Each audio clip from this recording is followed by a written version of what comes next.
기원전 537년경 페르시아 고레스 왕의 칙령으로 스룹바벨과 여호수아의 인도 아래 이스라엘 백성들이 그리던 그 고향 예루살렘으로 돌아옵니다. 귀환한 이듬해 이스라엘은 무너진 제단을 수축하고 감격 속에 성전의 기초를 놓게 되죠. 그러나 사마리아인의 집요한 방해, 그리고 내부적으로 경제적인 좀 한계도 있었고, 또 영적인 낙심으로 인해 기초 공사만 한 채 멈춰버리고 맙니다. 이 성전이 바로 수룹바벨 성전인데요. 이 수룹바벨 성전은 이렇게 기초만 넣은 채로 16년 동안 방치됩니다. 하나님은 학개와 스가랴 선지자를 이 16년이 지날 즈음 보내셔서 다시 말씀의 불을 지피십니다. 그 말씀에 힘입어서 수룹바벨 성전 공사는 다시 시작되죠. 약 5년 만에 이 수룹바벨 성전은 완성이 됩니다. 오늘 본문은 바로 그 성전 건축이 한창 진행된 중간에 스가랴를 통해서 공동체에게 주신 말씀입니다. 하나님은 낙심해 있던 이스라엘 백성들에게 풍성한 회복을 약속하십니다. 그리고 동시에 돌아온 이스라엘이 그저 건물만 번듯한 공동체에 머물지 않기를 원하시죠. 그래서 이런 오늘 말씀이 여러 말씀들 가운데 하나로 들어와 있는데요. 외형적인 성전보다 조상들의 죄악된 습성을 끊어내고, 외형적인 하나님을 섬기는 것보다 하나님께 진짜 마음을 돌이켜서 살아가는 어떤 영적 재건을 원하셨던 것이죠. 그들이 하나님 중심의 새로운 공동체, 곧 하나님 나라의 영광을 온 세상에 보여주는 공동체로 서기를 바라셨기 때문입니다.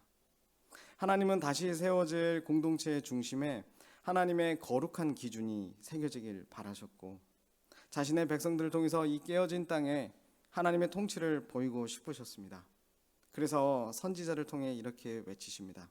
너희가 행할 일은 이러하니라. 너희는 이웃과 더불어 진리를 말하며 너희 성문에서 진실하고 화평한 재판을 베풀고. 이 말씀은 주일 본문 에베소서 4장 15절에도 있습니다. 제가 읽어드리겠습니다.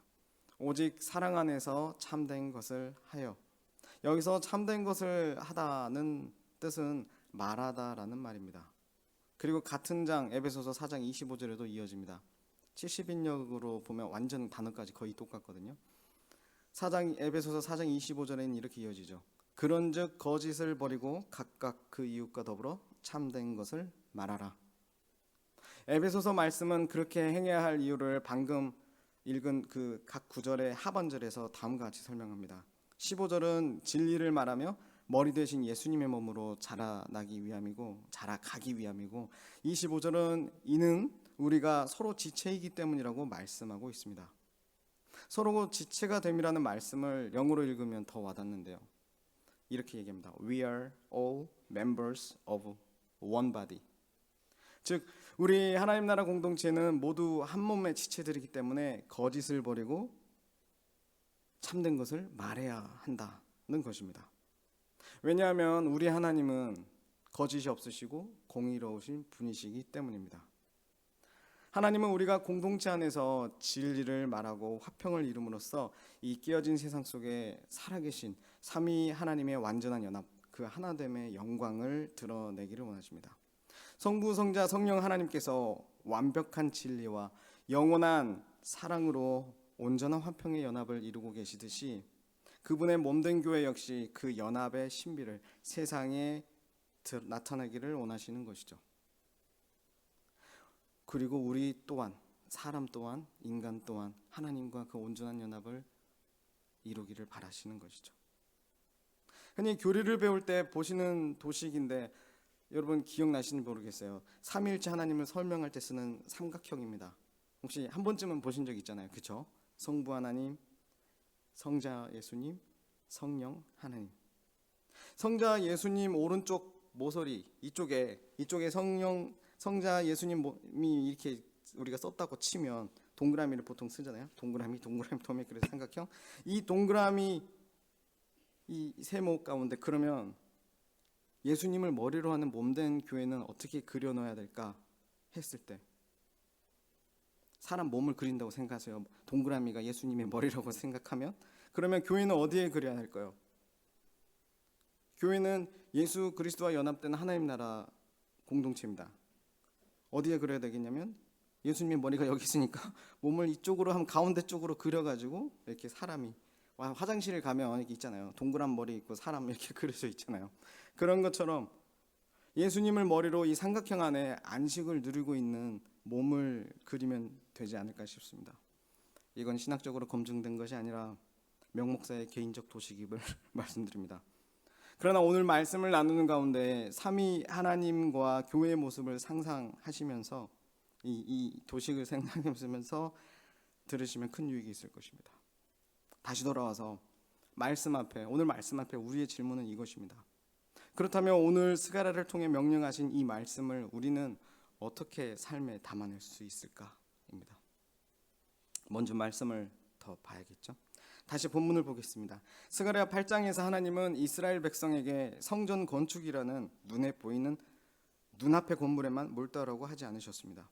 하나님이 진정으로 거하시기를 원하셨던 참된 성전은 다름 아닌 백성들의 삶의 자리, 그 자리와 성도 간의 관계 그 자체였기 때문입니다. 본문 16절은 성전된 우리가 세상 속에서 어떻게 살아야 했는지를 두 가지 정말 멋진 단어로 요약합니다. 바로 진리, 에메트와 화평, 샬롬입니다. 당시 고대 사회에서 성문은 단순히 사람들이 드나드는 통로가 아니었습니다. 그곳은 동네의 장로들이 모여서 재판을 열고 사람들의 갈등과 시시비비를 가리며 사회의 정의를 세우는 가장 공적이고 중요한 자리였습니다. 그 삶의 중심지에서 하나님은 진실하고 화평한 재판을 베풀라고 명령하시는 것이죠. 히브리어로 진리를 뜻하는 에메트는 변함없는 신실함과 거짓 없는 영적 의미를 의미합니다. 그리고 화평을 뜻하는 샬롬은 단순히 싸움이 없는 상태를 넘어서 깨어짐이 없이 온전하게 회복된 평화와 연합의 풍성함을 의미하죠. 여기서 놀라운 것은 하나님이 이 두 단어를 하나로 묶으셨다는 겁니다. 하나님 나라 백성은 나침반처럼 정확하게 진실, 에메트를 말해야 합니다. 그러나 그 진실이 사람을 난도질하고 관계를 파괴하는 잔인한 무기가 되어서는 안 된다는 것이죠. 공의로운 진실은 반드시 사람을 살리고 무너진 관계를 온전하게 회복시키는 화평, 샬롬을 향해 흘러가야 합니다. 진리 없는 화평은 비겁한 타협이고 화평 없는 진리는 잔인한 폭력일 뿐이라는 것이죠. 흔히 우리 팩트 폭력이란 말도 쓰긴 하는데요. 삼위 하나님 안에서 진리와 사랑이 완벽하게 결합해 있듯이 하나님은 이 두 가지가 성도들의 삶의 자리에서 아름답게 맞물려 돌아가기를 원하십니다. 그런데 만약 나침반 주변에 우상이라는 거짓을 본질로 하는 자석을 가까이 가져가면 어떻게 될까요? 나침반 바늘은 왜곡되어서 엉뚱한 곳을 가리키게 됩니다. 배는 목적지를 잃은 채 암초에 부딪혀 파손하게 됩니다. 즉 공동체의 샬롬이 화평이요 처참하게 망가지는 것입니다. 우리의 말과 판단이 우상에게 오염되지 않고 온전한 나침반인 에메트, 진리를 따를 때에만 우리 공동체는 이 깨어진 세상 속에서 삼위 하나님의 아름다운 연합을 향해 안전한 항해, 샬롬을 지속할 수 있다는 것입니다. 우리는 그런데 진리와 화평의 삶이 아름답다는 것은 너무나 잘 알지만 정작 우리의 입술과 삶은 너무나 쉽게 거짓과 다툼을 선택하고 맙니다. 앞서 말했던 우상의 문제입니다. 우리는 사랑 안에서 진리를 말하는 법을 모릅니다. 내 힘과 정욕으로 진리를 다루다 보니 늘 공동체를 세우기보다는 파괴하는 쪽으로 움직이죠. 오늘 본문이 담긴 스가랴서를 깊이 묵상하다 보면 우리 내면 깊은 곳에 자리 잡은 근원적인 우상을 발견하게 됩니다. 이 우상 두 가지는 자기의와 자기 보호입니다. 이 우상은 다름 아닌 지독한 자기 사랑에서 피어나는 것들입니다. 우리는 내 이익과 평판을 보호하고 싶을 때는 은근히 진실을 왜곡하고 비겁하게 침묵합니다. 반대로 내가 저 사람보다 영적으로 더 우월하다는 것을 증명하고 싶을 때는 진리라는 이름의 칼을 빼어들고 무자비하게 비판의 날을 세우죠. 그 진리가 누군가를 살리고 공동체의 연합을 이루는 샬롬으로 이어지든 말든 그저 내 속이 시원해지고 내 의로움이 증명되면 그만인 이기적인 종족에 사로잡혀 있는 것입니다. 이 방향으로 가면 어떻게 될까요? 우리는 이웃의 죄악을 향해 비판하고 지적하는 일에는 누구보다 빠르면서 정작 그 영혼을 긍휼히 여기고 품어내는 삼위 하나님의 사랑과 화평은 통째로 잃어버리는 것입니다. 성도 간의 대화에는 정답을 가장한 날카로운 가시가 돋치고 결국 세상은 이런 교회를 향해서 너희의 그 차가운 진리에는 하나님의 사랑도 예의도 의리도 없다며 뼈아픈 손가락질을 던집니다. 무례한 그리스도인이 되는 것이죠. 진리를 무기로 삼아 내 의와 내 자존심을 지키려는 그 완악함이 하나님이 성전된 우리 자신과 하나님 나라를 살아가는 공동체를 무참히 무너뜨리는 것입니다. 혹은 반대로 이웃의 우상과 죄악을 책망하기가 두려워서 내 품에 슬며시 끼얹기도 합니다. 갈등이 싫다는 핑계로 진리를 말하지 않고 죄악 안에서 서로를 묵인하며 불의한 동맹을 결성하는 것이죠. 이것은 하나님이 인정하시지 않는 가짜 평화이며 삼위 하나님의 거룩한 성품을 전혀 담지 않은 왜곡된 나침반의 방향입니다. 그러면서도 서로에게 그래도 괜찮아, 하나님도 다 이해하셔 라며 거짓 위로를 나누기도 하죠. 구약시대 인기를 얻기 위해 하나님의 심판이 다가와도 거짓 예언을 했던 선지자들처럼 말이죠. 이 작은 잘못된 방향이 공동체 전체를 파멸로 몰고 갑니다.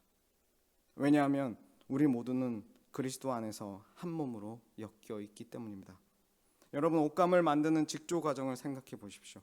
하나의 아름다운 천을 만들어내기 위해서, 완성하기 위해서는 진리라는 가로줄과 화평이라는 세로줄이 촘촘하고 정직하게 얽혀야 합니다. 그래야 삼위 하나님의 연합의 광채를 담은 영광스러운 교회의 옷이 완성되죠.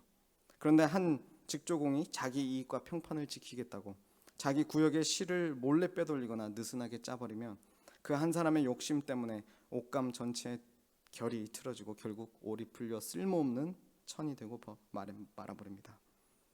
내가 내 자존심과 이익을 지키려고 던진 정직하지 못한 거짓의 말 한마디, 혹은 사랑 없는 정죄의 말 한마디가 눈에 보이지 않게 공동체 전체의 영적 직조를 망치고 삼위 하나님의 하나됨의 영광을 짓밟는 무서운 죄가 되는 것이죠. 자기 유익과 자기 보호라는 우상에게 절하며 나를 채우려 할 때 우리는 결코 진실을 말할 수 없고 화평을 지켜낼 수도 없습니다. 사태가 이렇게 되면 우리는 서로 상처받지 않기 위해 움츠러들고 신앙을 철저히 개인화시키기 시작합니다. 진실한 관계도 화평한 연합도 원치 않는 무늬만 공동체인 메마른 상태로 뭔가 아닌데 하면서 익숙해지는 것이죠. 근래 교회 지체와의 만남 가운데 이런 이야기를 나눈 적이 있습니다. 에베소서의 교회에 대한 성경 말씀은 너무 이상적인데 현실은 과연 그게 가능하냐고 하는 것이죠. 삼위일체 하나님은 서로에게 자신을 온전히 내어주고 사랑으로 연합된 하나님이시지만 성자 예수님을 머리로 하는 교회가 그 삼위 하나님의 연합에는 따로 저 멀리 떨어져 있는 그런 이미지의 현실을 발견하는 것이죠. 하지만 하나님은 그렇게 말씀하시지 않습니다. 하지만 진리, 즉 하나님 말씀은 우리가 그 신비한 연합, 하나됨을 가진 놀라운 공동체라는 것을 가리키고 있고 그 말씀을 따라 우리 모두 함께 가는 것이 맞고 준행해야 한다고 저는 나누었습니다. 진리로 조그마한 화평을 오늘도 심는 것이죠. 오늘 6월 25일 우리가 기억하는 6.25 전쟁은 왜 일어났습니까? 서로가 가진 이념적 진실을 가지고 자기 것이 진실이기에, 자기 것이 옳다고 믿기에 그 진리를, 그 진실을 전쟁을 일으키는 무기로 썼기 때문입니다. 진리가 삼위 하나님의 사랑과 화평을 잃어버릴 때 그것은 300만의 목숨을 앗아가는 잔인한 총칼이 됩니다. 이 비참한 죄성 앞에서 우리는 이제 너무 익숙해졌고 포기해버린 건 아닌가 싶습니다.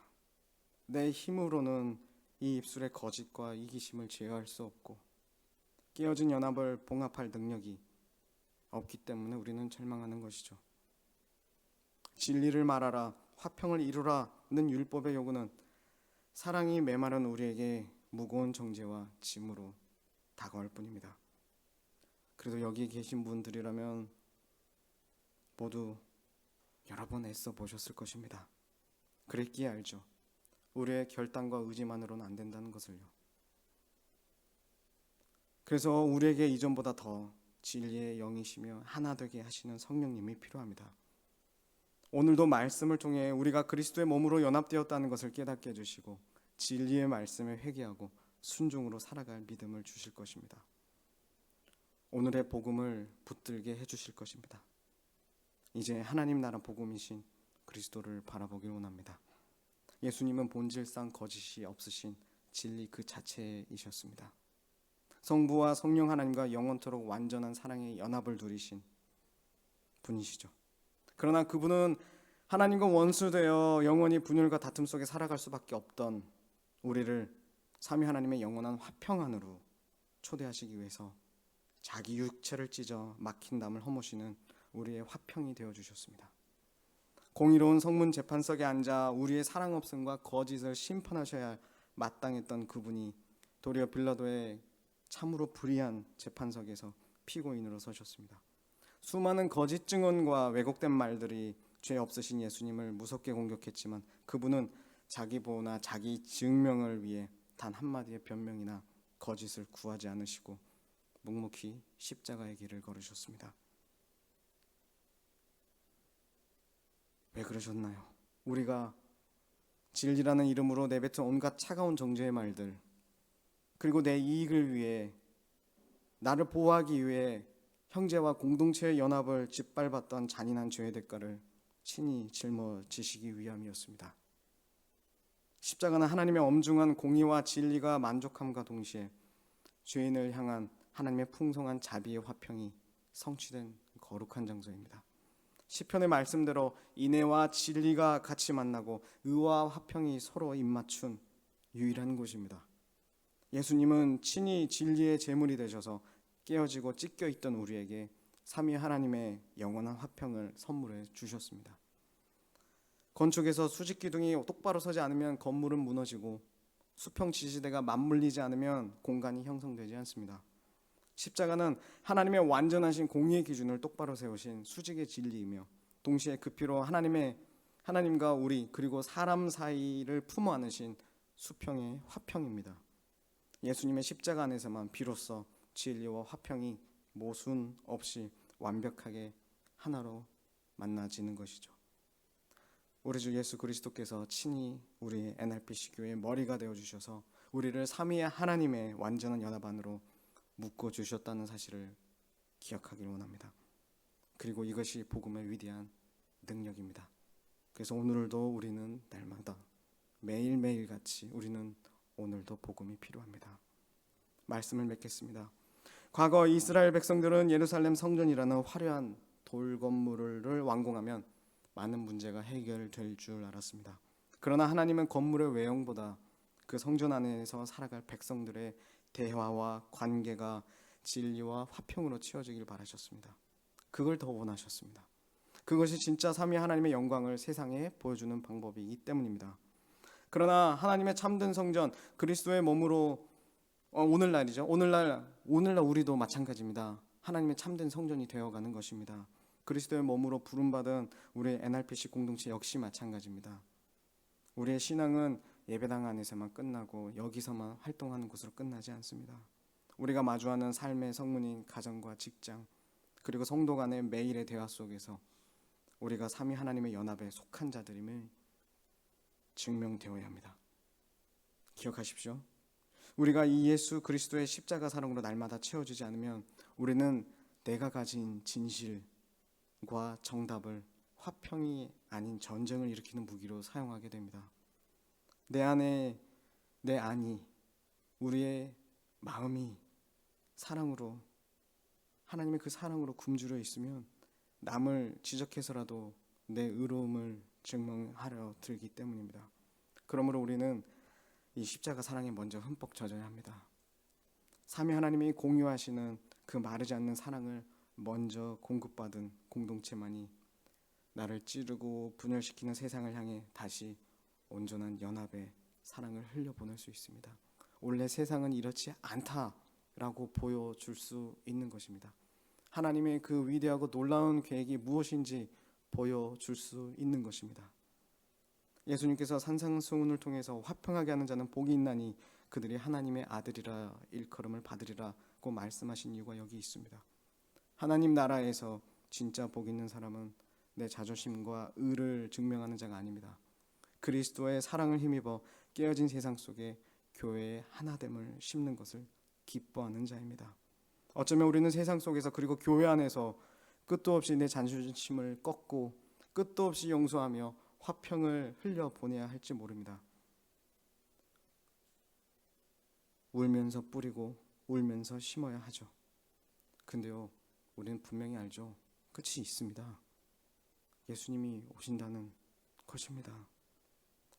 우리는 이 땅에 잠시 동안 손해보는 것 같고 내 영혼이 완전히 고갈될 것 같아 두려울 때도 있을 것입니다. 그러나 또 한 가지 기억하십시오. 우리 안에 계시는 주님은 결코 마르지 않는 생수의 근원 되십니다.